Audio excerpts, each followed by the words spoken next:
Hi singer ప్రవస్తే ఆరాధ్య సునీత కీరవాణి చంద్రబోస్ గారి మీద comments చేస్తున్నారు కదా.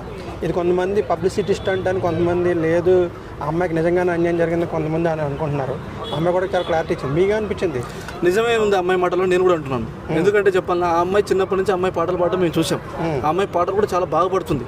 కానీ ఇన్ని రోజుల నుంచి చెప్పలేని అమ్మాయి పాడతా తీగలో పడింది, సరిగమ పాట పడింది, తమిళ్లో పడింది. ఇంతమందిలో అమ్మాయి లేని మాటలు ఇన్నిసార్లు పాడిన పాటలు అమ్మాయికి అన్ని గుర్తింపు తెచ్చిన పాటలు పాడి ఎవరి మీద ఇంతవరకు కించపరిచినట్టు మాట్లాడలేదు. ఈ రోజు మాట్లాడిందంటే అమ్మాయికి మనసుకు బాధ కలిగింది కాబట్టి మాట్లాడింది. దానికి నేను కూడా ఏకీభవిస్తాను. అంటే కావాలని, అంటే వీళ్ళు కావాలనే పక్షపాతం చూపిస్తున్నారంటారా సునీతలోని? తప్పకుండా రేపు బయటపడిపోతుంది. ఇప్పుడు ఆ అమ్మాయి లైఫ్ ఇదే సార్, ప్రొఫెషనల్ అమ్మాయిది, ప్రొఫెషనల్ ఇది, అమ్మాయికి వృత్తి ఇదే. మన వృత్తిని మనం వదులుకోలేం కదా. ఆ అమ్మాయి కీరవాణి గారికి అమ్మాయికి ఎంత వయసు తేడా ఉంది. ఆయన గురువు గారు, మహనీయుడు. కానీ ఆయన మీద ఏమో చెప్తుంది అంటే ఈ అమ్మాయికి ఎంత హర్ట్ ఏంటది, ఎంత మనసు బాధ కలిగి ఉంటుంది. మనసులు గాయపరిచిన మాటలు మాట్లాడితేనే కదా ఆలోచించాడు. అమ్మాయి కెరీర్ పాడైపోతున్న అమ్మాయి కూడా తెలుసు, మీడియా ముందు యూట్యూబ్ ముందు మాట్లాడాలా వద్దా అని. ఇంతమందిలో ఎవరు మాట్లాడలేదు, అమ్మాయి మాట్లాడితే అమ్మాయి మనసు బాధ కలిగింది కాబట్టి డెఫినెట్లీ మాట్లాడింది. దీనికి మేము కూడా ఏకీభవిస్తున్నాము.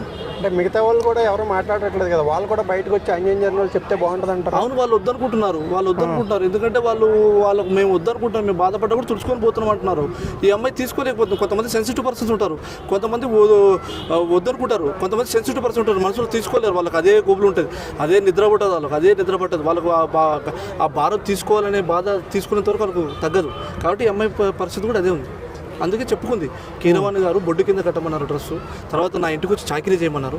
సునీత గారు మైక్ ఆఫ్ చేశారని చెప్పేసి తెలుసుకొని మైక్ ఆఫ్ చేస్తారు అనుకుంది. కానీ నాకు ఇయర్ ఫోన్స్ ఆఫ్ కాలేదు.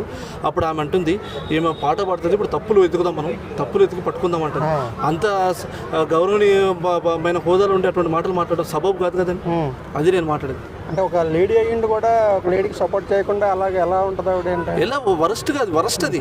ఇప్పుడు అది చెప్పుకోవడానికి కూడా ఆమె అర్హతకు సరిపోదామె. ఒక పాపులారిటీ ఉన్న సింగర్ విను, 3 సంవత్సరాల వయసు నుంచి నువ్వు పాటలు పాడుతున్నావు, నీకు తర్వాత కష్టం విలువ.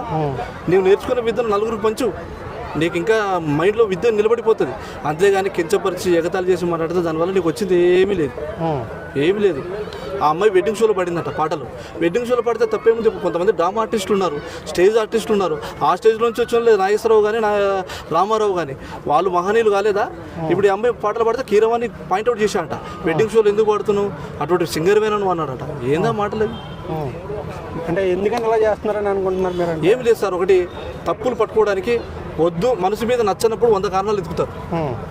మనిషి నచ్చారనుకోండి ఏమీ ఉండవు. కాబట్టి అమ్మాయి నచ్చలేదు, వాళ్ళకి ఏదో విషయంలో అమ్మాయికి వాళ్ళకి నచ్చలేదు అంటే అమ్మాయికి వ్యతిరేకత ఉంది. అంటే వాళ్ళకి కావాల్సిన వాళ్ళకి గెలిపించుకోవడం కోసం ఎలా చేస్తున్నారంటారా? అంటే అందులో మిగతా సింగర్స్ ఎవరు ఉన్నారో మనకు తెలియదు. అంటే ఇప్పుడు కాళ్ళతో కాళ్ళు ఒత్తాలి, నా ఇంట్లో చాకరీ చేయాలంటే వాళ్ళు చాకరీ చేసిన వాళ్ళకి వాళ్ళు సింగర్ని పాపులారిటీ చేస్తారంటే అది ఇంకా మేము ప్రోగ్రామ్ని ఏ విధంగా మాట్లాడాలో ఆ విధంగా మాట్లాడతాం. అంటే మిగతా వాళ్ళందరూ చాకరీ చేస్తున్నారని అంటారా? ఇప్పుడు వాళ్ళు ఏకీపించినట్టే కదా. ఇప్పుడు ఈ అమ్మాయి మాట్లాడుతుందంటే వాళ్ళు ఎందుకు మాట్లాడుతుంటే ఏకీపించినట్టే కదా, మేము చేస్తామని ఒప్పుకున్నట్టే కదా. ఇప్పుడు వాళ్ళు కూడా ముందుకు రావాలి, వాళ్ళు కూడా మీడియా ముందుకు రావాలి, మాట్లాడాలి. Okay, thank you.